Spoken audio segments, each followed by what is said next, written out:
अब देखिए, आज हम लोग वेव शेप्ड फिल्म से कैसे इंटरफेरेंस होता है ये स्टडी करेंगे। तो लास्ट क्लास में हमने स्टडी किया कि थिन फिल्म जो होता है वहां किस तरह इंटरफेरेंस होता है। दो तरीके से हम इंटरफेरेंस वहां देखते हैं। Interference due to the, basically interference होता कैसे है, एम्पलीट्यूड के डिवीजन के कारण, और वो दो तरीके से हम लोग स्टडी करते हैं। एक रिफ्लेक्टेड वेव का इंटरफेरेंस और एक ट्रांसमिटेड वेव का इंटरफेरेंस। दोनों की कंडीशन अलग अलग आती है, ठीक है। तो आप दोनों तरीके से हर फिल्म को स्टडी कर सकते हैं। हमने एक तरीके से आपको एक्सप्लेन किया, दूसरा तरीका आप ऑटोमेटिकली चेंज कर सकते हैं। चलिए पहली बात समझें कि होता क्या है वेव शेप्ड फिल्म, जिसको अभी तक तो हम थिन फिल्म समझ रहे थे और थिन फिल्म की हम डेफिनेशन दे रहे थे। भैया देखो ये फिल्म है और इसकी थिकनेस यूनिफॉर्म है हर जगह, इसी को हम थिन फिल्म कहेंगे। थिकनेस क्या है उसका भी लिमिटेशन दिया गया था। अब वेव शेप्ड फिल्म किसको कहेंगे? तो अभी भी ये थिन फिल्म है, बस इतना ही अंतर पड़ेगा कि जो फिल्म की थिकनेस यूनिफॉर्म थी वो यूनिफॉर्म ना होके वो कुछ इस तरीके से होगी, जैसे यहाँ फिल्म 0 थिकनेस की और धीरे धीरे थिकनेस फिल्म की बढ़ जाएगी। ये इसको आप प्योर कहते हैं थिन फिल्म, और ये हो गया वेज शेप्ड थिन फिल्म, जिसमें फिल्म की थिकनेस लगातार बढ़ रही है, कांस्टेंट नहीं है, लगातार बढ़ रही है। ये कैसे बनेगा? सिंपल सा है। एक आप माइक्रोस्कोपिक स्लाइड ये ले लीजिए, और इस केस में आप क्या कहते हैं, माइक्रोस्कोपिक एक प्रॉपर हाइट पर रखे थे दूसरी माइक्रोस्कोपिक स्लाइड। यहाँ पे आप जो दूसरा माइक्रोस्कोपिक स्लाइड है वो यहीं से एंगल पर रख लीजिए, थीटा एंगल पे, कोई भी स्मॉल एंगल ले लीजिए। अब इन दोनों के बीच जो मीडियम का, इन दोनों के बीच जो भी मीडियम होगा वो आप इसको फिल्म का, ये फिल्म हो जाएगा उस मीडियम का, उस रिफ्रैक्टिव इंडेक्स का।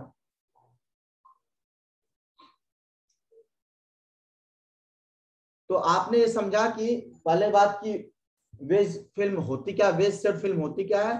तो वेज शेप्ड फिल्म वो फिल्म होती है जिसमें जो थिकनेस होता है वो आपका एक एंड से दूसरे एंड पे लगातार बढ़ता जाता है, इंक्रीज करता है, ठीक है। और एक फिल्म की थिकनेस होगी, ये थिकनेस फिक्स होगी। बनता कैसे है? दो माइक्रोस्कोपिक प्लेट ले लीजिए, उनको किसी एंगल पर रख दीजिए, तो उनके बीच जो भी मीडियम होगा, जो भी फिल्म बनेगी वो आपकी थिन फिल्म हो जाएगी। आप जैसे मान लीजिए ऐसे ग्लास प्लेट को सजा के और आप वाटर में डाल दीजिए, ठीक है, तो ये पूरा वाटर से भर जाएगा, तो ये वाटर की थिन फिल्म हो जाएगी। आप इसको एयर में डाल दीजिए तो एयर की थिन फिल्म हो जाएगी। ओके, अब देखिए कि ये जो हम रिफ्लेक्शन कैसे होता है, इंटरफेरेंस कैसे होता है वेव शेप्ड में, ठीक है।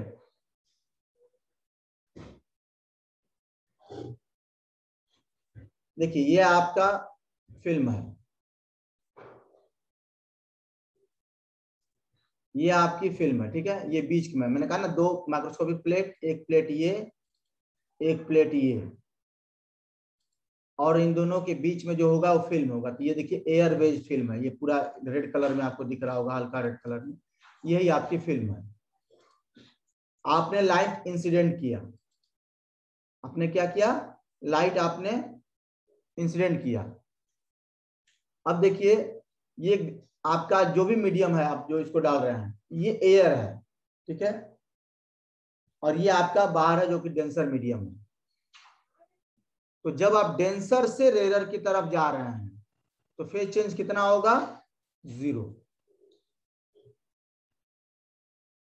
अगर ये जो भी लाइट इंसिडेंट हो रही है इस मीडियम में, मान लीजिए ये मीडियम 1 का ये,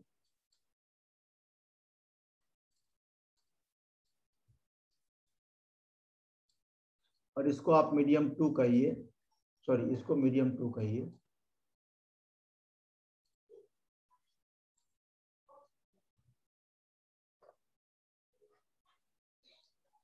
अब आप इन दोनों लाइट्स के बीच में इंटरफेरेंस देख रहे हैं, तो लाइट इंसिडेंट किया तो इसका कुछ पार्ट रिफ्लेक्ट होगा और कुछ पार्ट ट्रांसमिट हो जाएगा। क्लियर? कुछ पार्ट इसका रिफ्लेक्ट हुआ और कुछ पार्ट आपका ट्रांसमिट हो गया। अब अगर रिफ्लेक्शन डेंसर मीडियम से हो रहा है तो कोई फेज चेंज नहीं होगा, और अगर रेयर मीडियम से हो रहा है तो फेज चेंज हो गया। तो देखिए पाई का फेज चेंज आ गया। अब ये दो सिग्नल जो आपके जा रहे हैं, ये पाई का फेज चेंज आ गया, ये पाई के फेज चेंज के साथ आपको यहां मिल गया ये रिफ्लेक्टेड वेव 2। अब आपको ये देखना होगा कि मेरा जो इंटरफेरेंस हम निकाल रहे हैं, ठीक है, वो रिफ्लेक्टेड सिग्नल के कारण निकाल रहे हैं कि ट्रांसमिटेड सिग्नल के कारण निकाल रहे हैं, ये आपको मेन देखना होगा।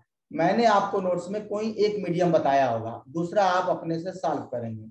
जैसे देखिए पढ़िए, इसमें कौन सा हमने एक्सप्लेन किया है।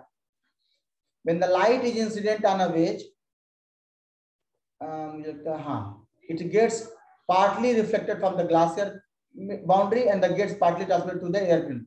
This transmitted light, ठीक है, is partially reflected from the lower wedge as shown in figure। अभी नहीं बताया, एक्सप्लेन किया। तो ये तो अभी मैंने जो फिगर है वही एक्सप्लेन किया है कि आप इंसिडेंट लाइट जब डालते हैं तो एक रिफ्लेक्टेड सिग्नल मिलता है और एक ट्रांसमिटेड सिग्नल मिलता है। ट्रांसमिटेड सिग्नल क्या है? वो सिग्नल है जो आपके वेव शेप्ड फिल्म से ट्रांसमिट होकर आ रहा है।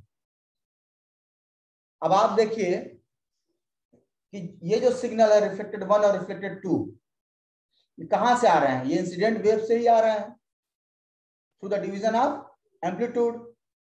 इसका मतलब है कि जो दोनों सिग्नल है रिफ्लेक्टेड 1 और रिफ्लेक्टेड 2, ये दोनों के दोनों इंटरफेरेंस फिनोमेना करेंगे और ये आपको ब्राइट या डार्क सिग्नल देगा। डिपेंड करेगा कि रिफ्लेक्टेड 1 और रिफ्लेक्टेड 2 में क्या फेज डिफरेंस है, और फेज डिफरेंस आपके मीडियम के हिसाब से आता है, फेज चेंज के हिसाब से आता है। तो अगर आप रिफ्लेक्टेड वेव के बीच इंटरफेरेंस निकालेंगे तो आप रिफ्लेक्टेड वेव का वो देखेंगे, फेज चेंज देखेंगे। और मैं इसी में ड्रा कर दूं, अगर आगे मैंने शायद ड्रा नहीं किया वो ट्रांसमिटेड के लिए, ठीक है, नहीं ड्रा किया। और ट्रांसमिटेड के लिए मैं आपको ड्रा कर दूं तो देखिए एक सिग्नल ये ट्रांसमिट हुआ, ठीक है, फिर यहां से एक जो रिफ्लेक्ट बैक होके आएगा, इधर जाएगा और ये ट्रांसमिट होगा। तो ये सब ट्रांसमिटेड सिग्नल हैं, इनके बीच भी इंटरफेरेंस हो सकता है और depend on the phase change आपको इंटरफेरेंस पैटर्न मिलेगा। फेज चेंज जो भी आपका होगा वो उसी हिसाब से डिसाइड होगा कि आपको इंटरफेरेंस ब्राइट मिल होगा, कि आपका पैटर्न जो है ब्राइट होगा कि डार्क होगा, इंटरफेरेंस कंस्ट्रक्टिव होगा कि डिस्ट्रक्टिव होगा। ओके, एक और जो पॉइंट बहुत इंपॉर्टेंट होता है इसमें, वो होता है आपके ग्लास प्लेट की थिकनेस। अभी तक जो आप थोड़ा बहुत पढ़ रहे थे वो आप प्रॉपर यूनिफॉर्म थिकनेस के साथ पढ़े थे। यहाँ भी टी सेम, यहाँ भी टी सेम, यहाँ भी टी सेम।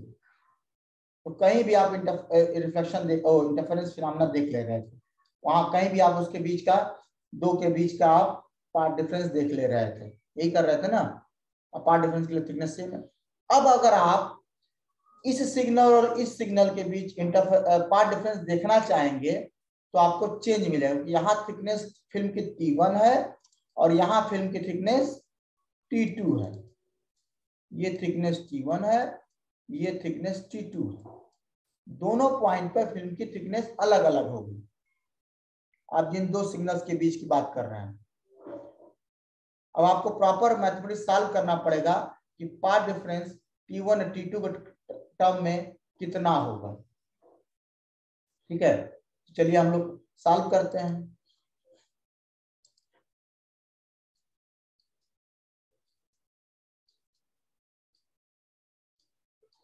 ये आइए देखिए, अब देखिए हम चेक करेंगे कि हम किसके सिग्नल्स के बीच निकाल रहे हैं, ठीक है, और फिर हम बताएंगे कि इनके बीच का पार्ट डिफरेंस क्या है। अब चूंकि हमारी फिल्म की थिकनेस, जहां हम यहां बात कर रहे थे, चूंकि ये फिल्म की थिकनेस लगातार बदलेगी और ये फिल्म की थिकनेस लगातार बदलेगा, तो जो आपका पाथ डिफरेंस है वो भी बदलेगा। और पाथ डिफरेंस बदलेगा, इसका मतलब है कि जो आपकी कंडीशंस आएंगी वो कभी कंस्ट्रक्टिव की होगी, कभी डिस्ट्रक्टिव की होगी। और इसका मतलब है कि कभी आपको ब्राइट फ्रिंज मिलेगा और कभी आपको डार्क फ्रिंज मिलेगा। तो आपको स्क्रीन पे ब्राइट डार्क का पैटर्न मिलेगा। ये क्यों मिलेगा? क्योंकि आपके फिल्म की थिकनेस लगातार बदल रही है। तो लगातार फिल्म की थिकनेस बदलने के कारण आपका पार्ट डिफरेंस लगातार बदल रहा है। तो पार्ट डिफरेंस बदलेगा तो एक बार जब वो कंस्ट्रक्टिव लेमडा के इंटीग्रल मल्टीपल होगा तो कुछ देर बाद वो λ/2 का आड इंटीग्रल मल्टीपल हो जाएगा। एक बार कंस्ट्रक्टिव हो गया, एक बार डिस्ट्रक्टिव हो गया, डिपेंड करता है कौन सी कंडीशन ले रहे हैं। डिस्ट्रक्टिव हो जाएगा तो कंस्ट्रक्टिव हो जाएगा, अपने हिसाब से चेंज करेगा। तो कंस्ट्रक्टिव है तो ब्राइट फ्रिंज मिलेगा, डिस्ट्रक्टिव है तो डार्क फ्रिंज मिलेगा। तो इसमें कंफ्यूजन नहीं होना चाहिए, ठीक है। अब सवाल होता है कि ये जो आप पैटर्न पा रहे हैं क्या फिल्म का ही पैटर्न है? आप जो फिल्म पैटर्न पा रहे हैं क्या ये फिल्म का ही पैटर्न है या कहीं और से भी आपको दिख रहा है? नहीं। कारण क्या है, ये आपको केवल फिल्म का ही पैटर्न दिखाई देता है। तभी आप इसके लिए जो सोर्स लेते थे, याद करिए स्टैंडर्ड सोर्स है। कारण यह है कि जो फिल्म की थिकनेस है, ये मैक्सिमम थिकनेस वो लेमडा से बहुत ज्यादा हो गया। और याद करिए आप क्या कंडीशन बताते थे कि कंस्ट्रक्टिव इंटरफेरेंस होने के लिए, कोहेरेंसी के लिए आप चाह रहे थे कि जो थिकनेस हो वो कोहेरेंस लेंथ से कम हो या इक्विवेलेंट हो, ज्यादा ना हो। तो जैसे इससे ज्यादा होगा, ये ऊपर की जो फिल्म मतलब यहाँ पर जो इंटरफेरेंस है वो आपको ऑब्जर्वेबल ही नहीं होगा। तो एक तरह से इस फिल्म का ही यहाँ पर स्क्रीन पे आपको दिखाई दे रहा है। जहां तक लेमडा के कंपरेजेबल होगा टी, वहां तक कहीं दिखाई देगा, पूरा पूरा भी नहीं दिखाई देता है। तो आप कहीं यहाँ देखेंगे, पढ़ेंगे एक्सप्लेनेशन में, since the thickness of the glass plate is large compared to the wavelength of the incident light, observed interference patterns are entirely due to the wave shaped air film। पूरी तरीके से वेव शेप्ड का है, उसका भी पूरा नहीं है, लेकिन जो है वो उसी का है, बाहर का कुछ नहीं है। I understand that you have understand this point. Observed interference patterns are entirely due to wave shaped air film। इसका पॉइंट मैं फिर से क्लियर कर रहा हूं। ये जो पैटर्न आएगा जब थिकनेस की फिल्म की थिकनेस लेमडा से चूंकि ज्यादा है, तो असल में फिल्म का अगर पूरा पैटर्न देखना चाहिए तो यहां से यहां तक आएगा, लेकिन हम अभी स्क्रीन पे इतना ही ले रहे हैं। तो ये भी तो फिल्म का ही है और केवल फिल्म का है। तो जो हमें पैटर्न मिल रहा है वो केवल और केवल वेव शेप्ड एयर फिल्म का है।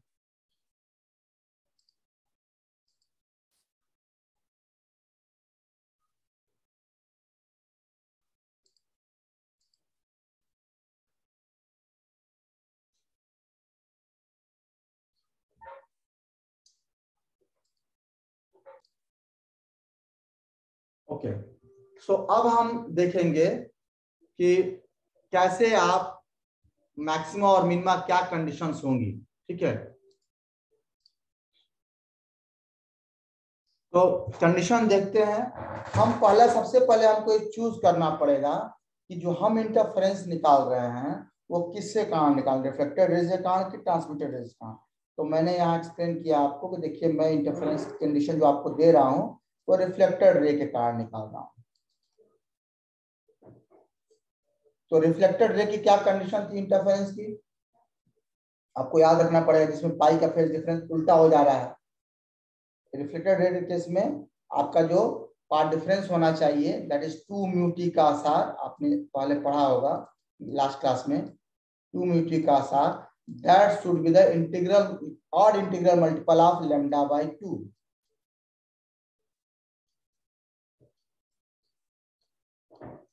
ये कंडीशन है मैक्सिमा के लिए। ये कंडीशन क्यों आती है? क्योंकि आपको तो पता है कि मैक्सिमा के लिए भाई तो आना चाहिए था इंटीग्रल मल्टीपल लेमडा के आता है, लेकिन उस केस में लेमडा बाई 2 का एक्स्ट्रा पार्ट डिफरेंस आता है, क्योंकि वो पाई का फेज डिफरेंस लाते हैं, रिफ्लेक्टेड सिग्नल्स पाई का फेज डिफरेंस अपने साथ लाते हैं, उसी कारण से path difference lambda by 2 extra आ जाता है, और जिस कारण से कंडीशन बदल जाती है। जो कंडीशन डार्क इमेजेस की होती है वो बेसिकली रिफ्लेक्टेड रेज के केस में, थिन फिल्म रिफ्लेक्टेड रेज के केस में वो ब्राइट के लिए हो जाती है। तो ये आपको यहाँ पर थोड़ा सा कॉन्शियस होना पड़ेगा, ठीक है। तो ये कंडीशन है आपके मैक्सिमा के लिए, ठीक है, ब्राइट फ्रिंज के लिए। और जस्ट यही उलट जाएगा, डार्क फ्रिंज के लिए करेंगे तो 2 mu t cos r should be equal to m lambda. ये आ जाएगा आपके किसके लिए, ये है ब्राइट के लिए और ये है आपके डार्क के लिए।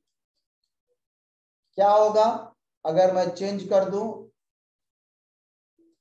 रिफ्लेक्टेड रेज की जगह पे मैं कहूं, रिफ्लेक्टेड रेज की जगह पे मैं कहूं कि मैं ट्रांसमिटेड सिग्नल के बीच निकाल रहा हूं,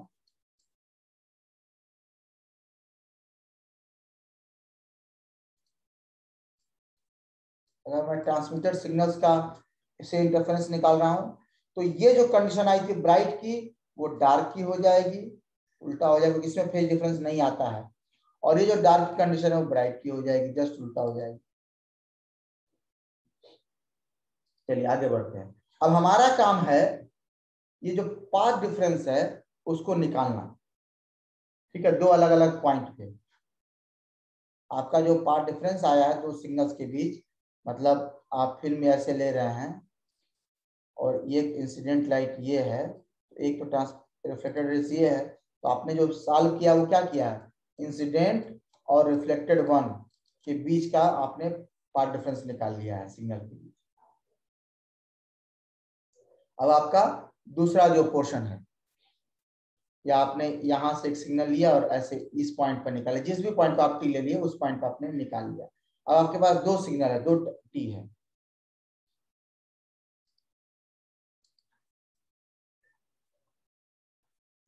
चलिए तो ये सब यही चीजें हैं।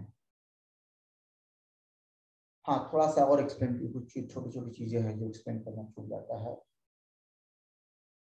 तो ही इंपॉर्टेंट बन जाते हैं। देखिए हम बात कर रहे हैं कि म्यू क्या है, इस इक्वेशन में हम लिख रहे हैं, तो हम क्या क्या टर्म लिख रहे हैं एक बार एक्सप्लेन करते चलिए। ये बहुत इंपॉर्टेंट होता है, आपको ध्यान देना चाहिए, ताकि आप फॉर्मूला याद कर लेंगे फिर ये पता नहीं चलता कि है क्या। म्यू क्या है, ये रिफ्लेक्टिव इंडेक्स है किसका, वेज का, प्योर वेज का इंडेक्स है।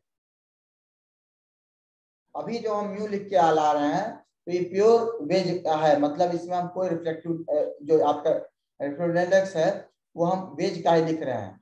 मीडियम आप बदल देंगे, यहाँ पे मान लीजिए वेज है और यहाँ पे मान लीजिए हमने ग्लास रख दिया, तो ये रिफ्लेक्टिव किसके रिस्पेक्ट में हो जाएगा, वेज का, ग्लास के रिस्पेक्ट में। तो ये रिस्पेक्टिव बेसिकली आपका रिफ्लेक्टिव इंडेक्स है, एब्सोल्यूट नहीं, रिफ्लेक्ट आपका जो भी आप रिफ्लेक्टिव इंडेक्स निकालेंगे वो किसी के रिस्पेक्ट में निकालेंगे, रिस्पेक्टिव रिफ्लेक्टिव इंडेक्स है।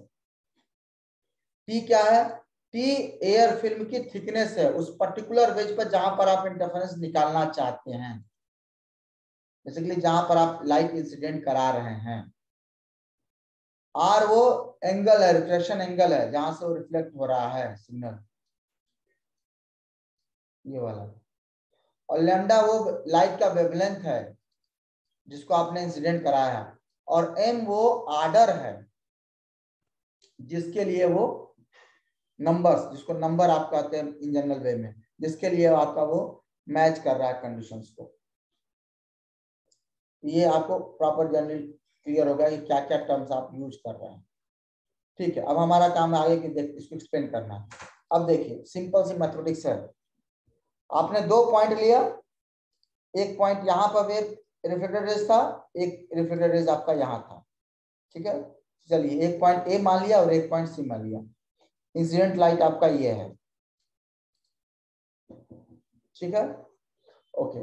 पॉइंट ए पर क्या कंडीशन होगी देख लेते हैं। हमने मान लिया कि पॉइंट ए पे डार्क इमेज बना है, हमने मान लिया कि पॉइंट ए पर क्या बना, डार्क। ये ब्राइट तो आप हमेशा ब्राइट लेते हैं, क्योंकि मैथमेटिक्स इजी इसके साथ एम लेमडा के साथ है, और एम लेमडा पहले ब्राइट की केस कंडीशन हुआ करती थी, तो हम इस एम ब्राइट के लिए सॉल्व किया करते थे। अब चूंकि रिफ्लेक्टेड वे में, रिफ्लेक्टेड रेज में ये डार्क की कंडीशन हो जाती है, इसलिए मैंने डार्क की फ्रिंज मान लिया मैथमेटिक्स को अपने हिसाब से सॉल्व करने के लिए। आप ब्राइट के लिए भी सॉल्व करेंगे कोई समस्या नहीं आएगी, यहाँ कोई टेक्निकल टर्म नहीं है। हमने ये इसलिए किया ताकि हमारी मैथमेटिक्स इजी रहे, तो हम डार्क लेके चल रहे हैं। जब हम डार्क फ्रिंज का है तो आपकी ये कंडीशन आ जाएगी 2 mu t equal to 2 mu t cos r equal to m lambda, ये कंडीशन आएगी 2 mu t cos r equal to m lambda.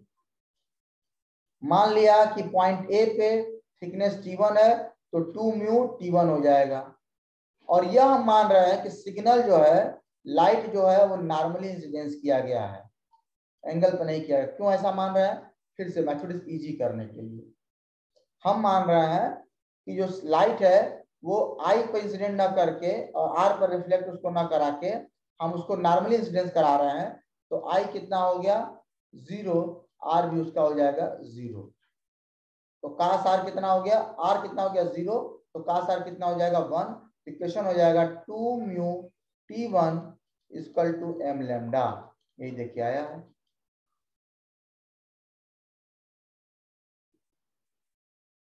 अब ये डार्क फ्रिंज है आपका, तो जाहिर सी बात है बीच में कहीं ब्राइट आई, ये ब्राइट फ्रिंज होगी फिर डार्क आएगी, तो मैंने मान लिया कि पॉइंट सी पे डार्क फ्रिंज है। अगला जो पॉइंट है सी, वहां पे डार्क फ्रिंज मिल रहा है, क्योंकि इस पूरे देखिए इसी पर स्क्रीन आपको रखा जाएगा, यहीं पर आपका स्क्रीन है, और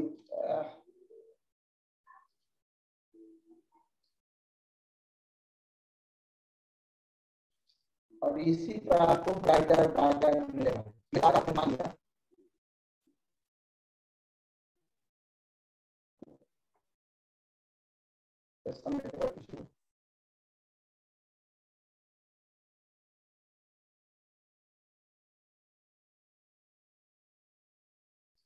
हाँ, आपने मान लिया कि एक डार्क इमेज है, ठीक है, फिर एक ब्राइट आएगा और ये फिर डार्क है, तो T2 को आपको दोबारा अगला अगला डार्क मिल रहा है, ये भी ध्यान रखिएगा। ऐसा नहीं कहीं डार्क, हमने माना कि अगर ए एक डार्क है तो इसका कंसेक्यूटिव डार्क सी पर मिल रहा है, तो कंडीशन वही रहेगी। अगेन चूंकि लाइट यहाँ इंसिडेंट किया था नॉर्मली, तो ये भी कंडीशन वही बनी रहेगी। तो 2 mu T2 thickness of T2 हो गया, और ये अगला डार्क है, इसका मतलब अगर पहला ये वाला डार्क m पर मिला है तो इसका मतलब अगला डार्क m+1 होगा। तो C पे जो कंडीशन आएगी वो कितना आएगा 2 mu T2 equal to m+1 lambda. तो नेक्स्ट डार्क इमेज की कंडीशन आ गई 2 mu T2 equal to m+1 lambda. आप दूसरे में से पहले को घटा दीजिए, सिंपल सी मैथमेटिक्स है। 2 mu T2 minus 2 mu T1 equal to m+1 lambda minus m lambda. Solve करेंगे तो ये हो जाएगा m lambda plus lambda minus m lambda, कितना आया केवल लैम्डा, देखिए इस साइड केवल लैम्डा, और यहाँ 2 म्यू T2 माइनस T1 आ गया। अब आपको यही सॉल्व करना है कि T2 माइनस T1 है क्या, ठीक है। अब T2 माइनस T1 को थोड़ा समझिए कि T2 माइनस T1 है क्या। ये देखिए, ये जो आपका टर्म ये है T1, ये है आपका T2, यहां से नॉर्मल ड्रा कर दीजिए तो ये हो गया T2 माइनस T1, और इसको मैंने कह दिया BC, ठीक है। ये क्या हो गया आपका BC, यही आपको निकालना है T2 माइनस T1। ये जो आपके वो थीटा एंगल पर रखे गए थे, हमने शुरू में कहा जब वेव शेप फिल्म बनता है तो दोनों माइक्रोस्कोपिक प्लेट पर कुछ स्मॉल एंगल पर रखते हैं। थोड़ी बहुत ज्योमेट्री आप यूज करेंगे तो आपको दिखेगा कि दिस इज आल्सो थीटा, ठीक है। अब आपको निकालना है BC, आपको जो है निकालना है BC, और आपको एक टर्म पता है यहाँ पे थीटा, तो आप ज्योमेट्री का थोड़ा बहुत इस्तेमाल कर लीजिए। मान लीजिए कि tan थीटा हम ले रहे हैं, tan थीटा का टर्म, तो tan थीटा जब आप लेंगे तो क्या होगा, tan थीटा इक्वल टू देखिए BC डिवाइडेड बाय AB, और इसी को ये कह रहे हैं कि BC is equal to AB tan theta, BC is equal to AB tan theta आ गया, BC is equal to AB tan theta, और यही T2 माइनस T1 है। इसका मतलब आप इक्वेशन में रख दीजिए कि this is nothing but the 2 mu, और T2 माइनस T1 की जगह पर रख दिए 2 mu AB tan theta. AB की वैल्यू आप कितनी हो गई, लैम्डा अपान 2 म्यू tan थीटा, ये आपकी AB की वैल्यू हो गई, ये आपके AB की वैल्यू हो गई। और AB है क्या,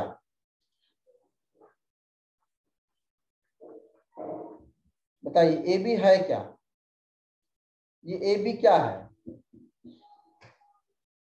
एक तरह से दो फ्रिंजेस के बीच की डिस्टेंस, एक फ्रिंज यहां मिल रहा है डार्क फ्रिंज, दूसरा डार्क फ्रिंज यहां मिल रहा है, तो दोनों डार्क फ्रिंज के बीच की परपेंडिकुलर डिस्टेंस यही AB है।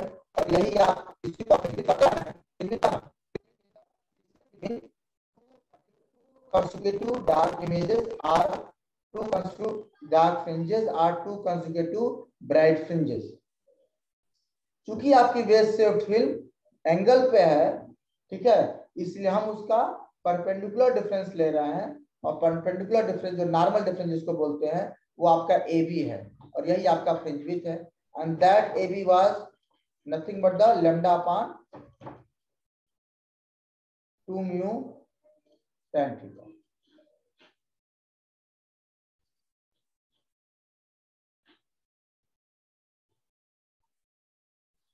ये आपका आ गया, so that is called fringe width, and that fringe width is lambda upon 2 mu tan theta। अब मान लीजिए कि थीटा बहुत छोटा है, तो हमने पहले ही कहा था कि जो आपके दो फ्रिंजेस हैं, दो माइक्रोस्कोपिक प्लेट्स हैं, इनके बीच बहुत कम एंगल रखते हैं, तो if theta is small tan theta is equal to is just approximate to theta. तो अब आपका इक्वेशन आ जाएगा beta equal to lambda upon 2 mu theta. ये किसके बीच आप फ्रिंज विड्थ निकाले हैं, दो ब्राइट इमेजेस, सॉरी दो डार्क इमेजेस के लिए आपने मैथमेटिकली सॉल्व किया, और आपको पता है कि चाहे ब्राइट लीजिए चाहे डार्क लीजिए दोनों के बीच का सेम होता है। तो यही आपका एक्सप्रेशन सही होगा किसके लिए, ब्राइट फ्रिंज के लिए भी। अब उसकी मैथमेटिक्स सॉल्व करेंगे तो भी यही आएगा, तो this fringe width is also true for the bright fringes. Okay, थोड़ा सा कंक्लूजन भी क्लियर करते चलते हैं, and then will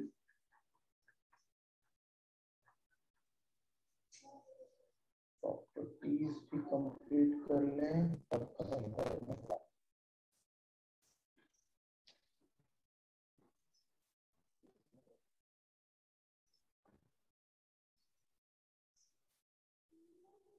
using 100 MB speed।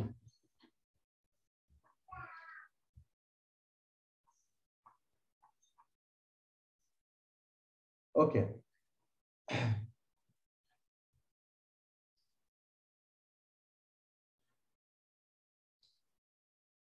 अब इक्वेशन देख के एक्सप्लेनेशन कर रहे हैं, ठीक है। For a given wavelength lambda, मतलब लैम्डा की वैल्यू फिक्स हो गई, वेज मटेरियल इट मींस जो आपका थिन फिल्म जिसमें वेज जिस मटेरियल का था वो फिक्स हो गया, ठीक है। आपकी जो फ्रिंज विड्थ है बीटा वो किस पर डिपेंड करेगी, केवल और केवल थीटा पे डिपेंड करेगी, क्योंकि लैम्डा आपने फिक्स कर दिया। For a given wavelength lambda, lambda fix, for a wedge material mu, mu fix, तो लैम्डा फिक्स म्यू फिक्स, बचा कौन एक वेरिएबल थीटा। जो फ्रिंज विड्थ होगा वो केवल और केवल थीटा पर डिपेंड करेगा। थीटा का मतलब दो माइक्रोस्कोपिक प्लेट या दो वेज से जो आपके फिल्म के बाउंड्रीज है उनके बीच का एंगल। और अगर आपने ये अरेंजमेंट भी फिक्स कर दिया है, मतलब आप थीटा भी नहीं बदल रहे हैं, तो फ्रिंज विड्थ कांस्टेंट हो जाएगा, क्योंकि ये भी फिक्स आपने कर दिया, सब कांस्टेंट कर दिया। अब अगर आप थीटा बढ़ाएंगे, मान लीजिए कि लेमडा और म्यू तो आपने फिक्स कर दिया, लेकिन थीटा बढ़ा रहे हैं, तो अगर आप थीटा बढ़ाएंगे तो बीटा कम होगा। बीटा कम होने का मतलब है कि जो इमेजेस हैं, जो आपके फ्रिंजेस हैं, वो पास पास आएंगी। बीटा का मतलब फ्रिंज विड्थ, फ्रिंज विड्थ का मतलब दो डार्क इमेजेस के बीच की दूरी। तो जब बीटा कम होगी तो दूरी कम होगी, इसका मतलब वो बहुत पास पास आ जाएंगे, फ्रिंजेस क्लोज क्लोज हो जाएंगे।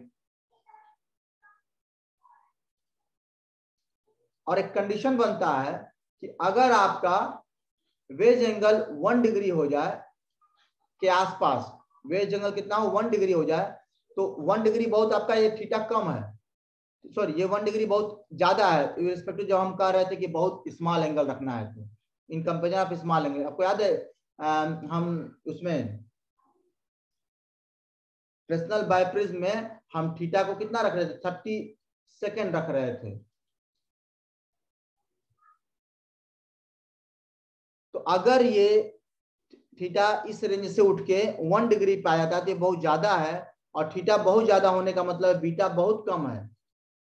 तो इस केस में आपका इंटरफेरेंस पैटर्न वैनिश कर जाता है, सब ओवरलैप कर जाते हैं, दिखता ही नहीं। और अगर आप वेज एंगल को डिक्रीज कर रहे हैं तो जाहिर सी बात है बीटा इंक्रीज करेगा, ठीक है। और बीटा इंक्रीज करने का मतलब क्या है, पैटर्न बहुत दूर दूर हो जाएंगे, तो आपका जो स्क्रीन है उस पर कुछ ही पैटर्न दिखाई देंगे। भाई बीटा ये है और इसके बीच अगला, सॉरी ये ब्राइट इमेज है, अब अगला ब्राइट इमेज बहुत देर बाद आना है, तो यहाँ आ गया ब्राइट, अब अगला ब्राइट तो इस स्क्रीन पाएगा ही नहीं ना, तो आपको बहुत कम नंबर ऑफ ब्राइट और डार्क फ्रिंजेस दिखेंगे।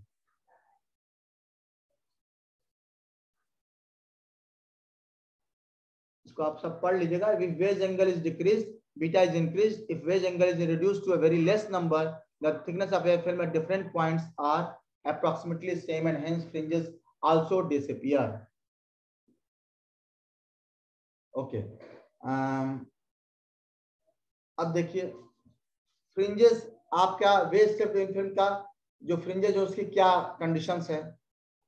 at the apex fringes is dark. apex का मतलब कार्नर पे, तो कार्नर पे क्या होगा, थिकनेस कितना होगा, अब वो कंडीशन पता है कि 2 म्यूटी पार्ट डिफरेंस है, यही बैलेंस होना चाहिए। अगर रिफ्लेक्टेड रे के लिए ले रहे हैं तो minus lambda by 2, thickness t equal to 0। Apex का मतलब है कि कांटेक्ट पॉइंट, वहां थिकनेस 0 होगा, तो ये पूरा पोर्शन 0 हो गया, तो पार्ट डिफरेंस कितना हो गया, लैम्डा बाई 2 हो गया, और ये लैम्डा बाई 2 का हो गया, इसका मतलब ये एपेक्स की जो काफी डार्क होगी।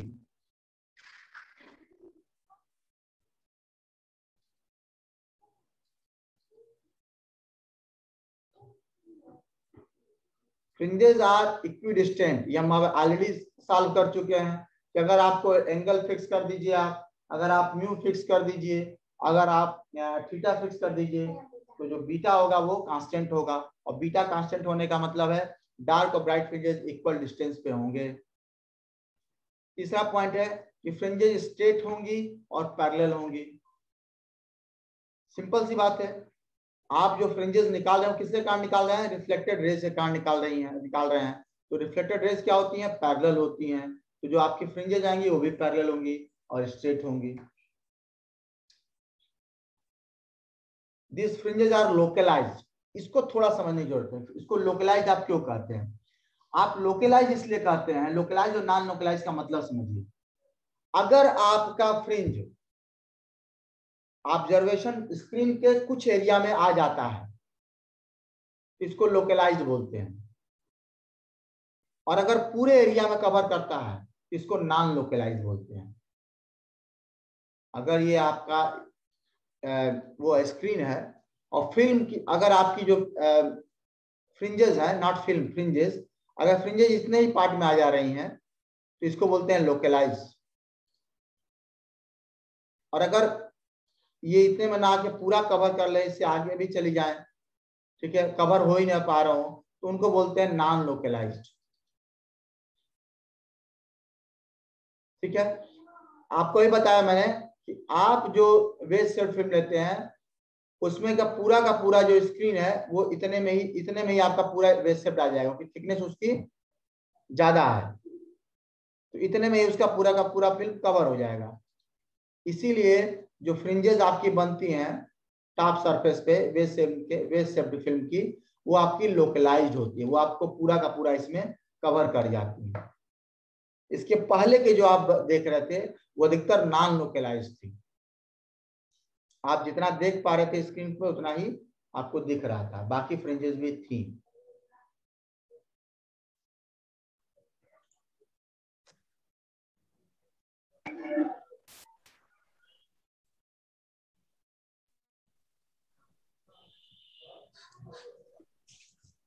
चलिए, हम लोगों ने ये पढ़ लिया था कि वेज शेप्ड फिल्म क्या होता है और कैसे वेज शेप्ड फिल्म से थ्रू आप इंटरफेरेंस की फिनोमेना देख पाते हैं, और साथ ही साथ आपने उसकी मैक्सिमा और मिनिमा की कंडीशन भी पढ़ ली, कब उसके पास डार्क फ्रिंज बनेंगे और कब जो है ब्राइट फ्रिंजेस बनेंगे, उसकी कंडीशन भी आपने पढ़ ली। और साथ ही साथ फ्रिंज की विड्थ की भी फार्मूला आपने निकाला, उसका भी क्या फार्मूला हो सकता है, एक्सप्रेशन होगा, वो आपने निकाल लिया था। और आपने वहां पाया था कि वो डिपेंड करेगा मीडियम पे, वेज शेप्ड फिल्म के मीडियम पे डिपेंड करेगा, एंगल पे डिपेंड करेगा कि जो वेज फिल्म है वो किस एंगल पे रखी गई थी। उसका एप्लीकेशन पार्ट है कि आप वेज एंगल कैसे डिटरमाइन करेंगे, नॉट ओनली वेज एंगल, सभी चीजें आप जैसे अब आप देखेंगे कि एक्सप्रेशन में आपके पास है क्या, आप ये देखेंगे कि एक्सप्रेशन में आपके पास है क्या।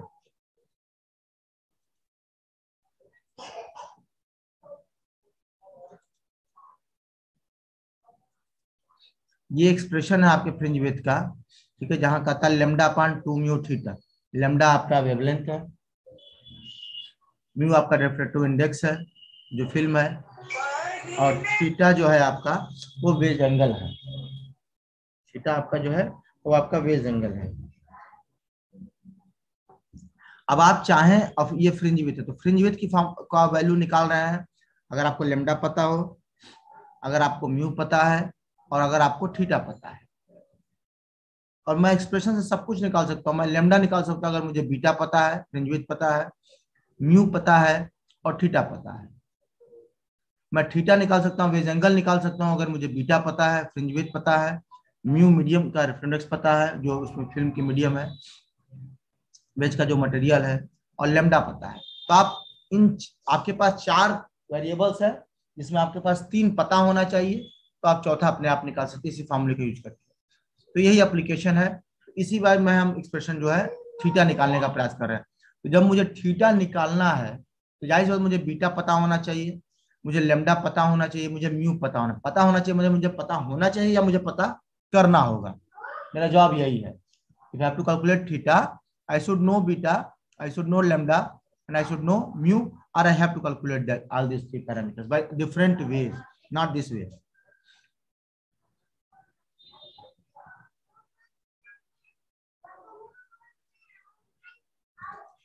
चलिए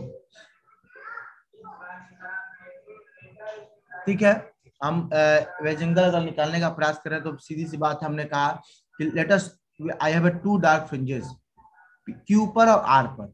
एक मुझे डार्क फ्रिंज क्यू पर मिला है, ठीक है, और दूसरा मुझे डार्क फ्रिंज किस पर मिला है, आर पर मिला है, ठीक है। अब ये जो डार्क फ्रिंजेस है 2 तरीके हो सकते हैं, या तो आप चाहें तो ये डार्क फ्रिंजेस को आप कंटिन्यूअस बना कर लें, मतलब कंसेक्यूटिव डार्क फ्रिंजेस हो, और या आप मान लेते हैं कि ये आपको पता है कि ये यहाँ पर आपको पता है कि डार्क फ्रिंजेस पी पॉइंट कैसे मिलेगा, आपको ये पता है कि पी पॉइंट कैसे मिलेगा, एपेक्स पे हमेशा डार्क फ्रिंज होता है, तो आप इस पी पॉइंट को जानते हैं, तो आप इस पी पॉइंट से चाहें तो आप निकाल सकते हैं।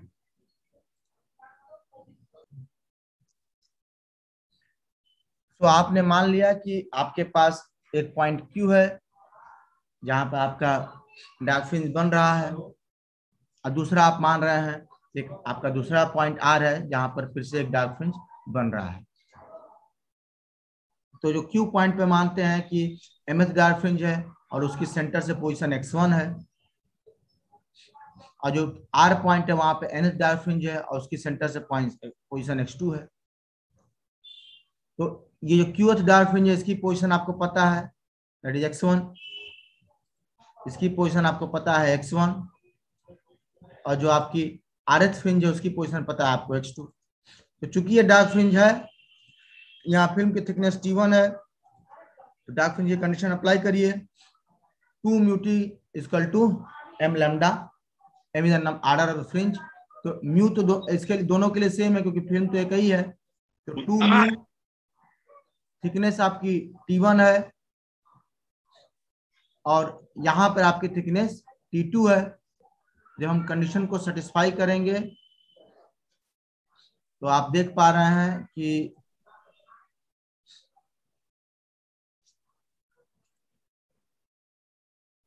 एक मिनट, अभी मैं आप सभी को म्यूट कर रहा हूं, आप अपने क्वेश्चंस अपने पास नोट डाउन कर लीजिएगा।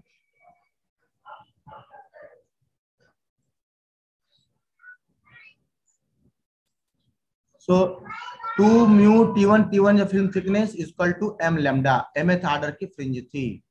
अब यही जब आप r पोजीशन के लिए लिखेंगे तो क्या हो जाएगा, 2 म्यू T2 जो film thickness equal to n lambda, अगर आपके n डार्क फ्रिंजेस हैं उस पोजीशन पे। तो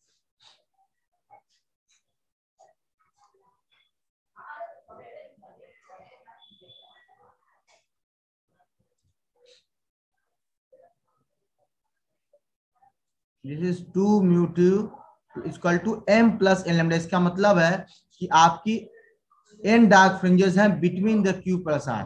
अगर आपकी n फ्रिंजेस टोटल यहां से यहां तक की होती तब तो n हो जाता, लेकिन अभी ये कह रहा है कि n फ्रिंजेस आपके q से लेके r के बीच है, q से लेके r के बीच और n फ्रिंजेस मिल रही है, और q तक कितनी फ्रिंजेस थी, स्मॉल m फ्रिंजेस थी। इसका मतलब टोटल यहां से यहां कितनी फ्रिंजेस हो गई, स्मॉल m प्लस n। तो 2 mu T2 equal to small m plus n lambda. अब आपको इसी एक्सप्रेशन का यूज करना है, ठीक है। हमें थीटा चाहिए और थीटा के लिए आप यहां जाएंगे,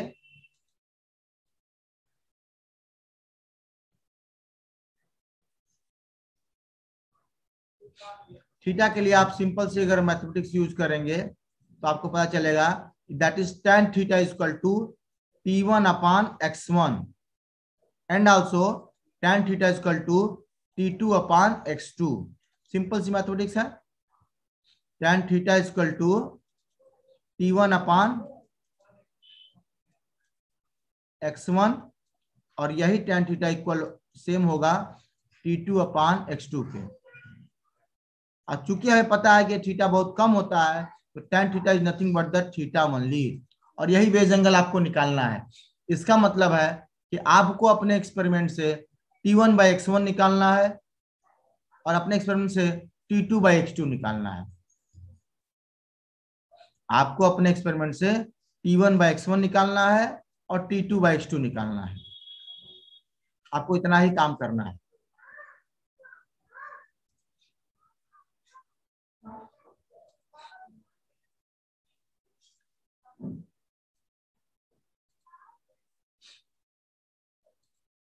चलिए, अब आप सिंपली इस एक्सप्रेशन में करना क्या है आपको कि जो एक्सप्रेशन में आपके पास T1 था, आप जब इक्वेशन लिख रहे थे नॉर्मल डार्क कंडीशन की, तो आप क्या लिख रहे थे, 2 mu T1 2 mu T1 equal to m lambda. आपने एक इक्वेशन ये लिखा था और दूसरे में m प्लस n लैम्डा कर दिया। इसी T1 की जगह पे आप लिख देंगे x1 इंटू थीटा। तो देखिए x1 इंटू थीटा।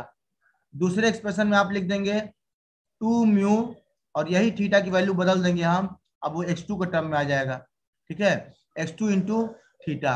तो थीटा की वैल्यू दोनों है, tan theta equal to x1 by T1 by x1 भी है, equal to T2 by x2 भी है। तो वहां से भी थीटा की वैल्यू मिल जाएगी आपको। तो T2 की वैल्यू अगर वहां से आप निकालेंगे तो आज आपको आ जाएगा कितना, x2 इंटू थीटा। देखिए x2 इंटू थीटा आ गया equal to m plus n lambda. और आप इक्वेशन 4 में से इक्वेशन 3 को सब्ट्रैक्ट कर लीजिए तो क्या हो जाएगा, 2 म्यू कॉमन हो गया, x2 minus x1 into theta equal to m plus n lambda minus m lambda, आप सब्ट्रैक्ट करेंगे तो केवल एन लेमडा बचेगा। तो ये आपका लास्ट एक्सप्रेशन आया 2 mu x2 minus x1 into theta equal to n lambda. अब यहां से आप x2 माइनस x1 आप थीटा निकालना अगर चाहें तो ये क्या है, ये आपको है एन लेमडा अपान 2 म्यू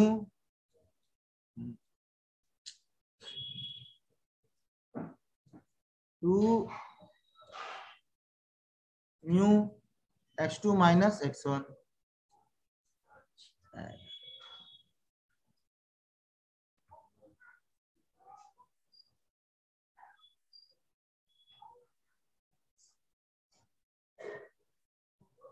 ये हो गया एन लैम्डा अपान 2 म्यू x2 माइनस x1। अब आपको देखिए थीटा, क्योंकि आपका एम क्या था, थीटा निकालना, वेज एंगल निकालना, तो आपको ये पता होना चाहिए। अब आपके क्या क्या पता होना चाहिए, आपको ये पता होना चाहिए कि जो पहली पोजीशन आपने ली है और फिर आपने जो दूसरी पोजीशन ली है उनके बीच में कितनी फ्रिंजेज आई हैं। और एज एक्सपेरिमेंट जब आप एक्सपेरिमेंट कर रहे हैं तो ये पता करना आसान काम है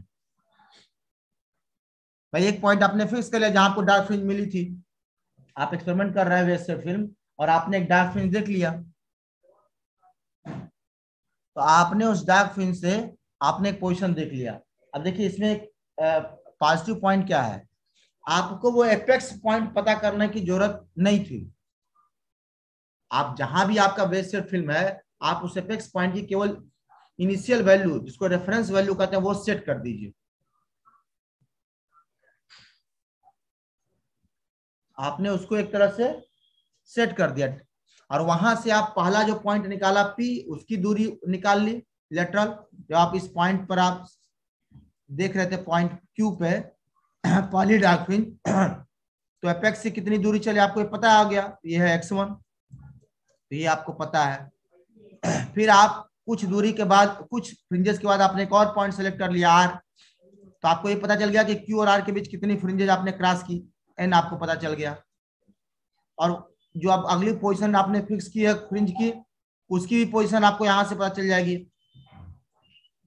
आपके माइक्रोस्कोप की रीडिंग पे, x2 भी पता चल गया आपको। आपको ये पता है कि आपकी फ्रिंज की मटेरियल क्या है, म्यू ऑलरेडी पता है, और आपको पता है कि आपने कौन सा लेमडा डाला है, तो आपको पता हो गया, सब पता हो गया, तो आपने थीटा निकाल लिया, सिंपल सा।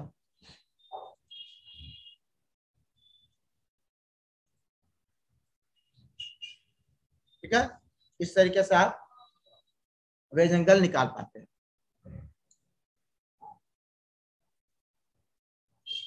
एक टर्म सा है कि मैं अभी जब हम ब्रेक लेंगे तो आपको मैं क्वेश्चंस का जवाब देने का प्रयास करता हूं।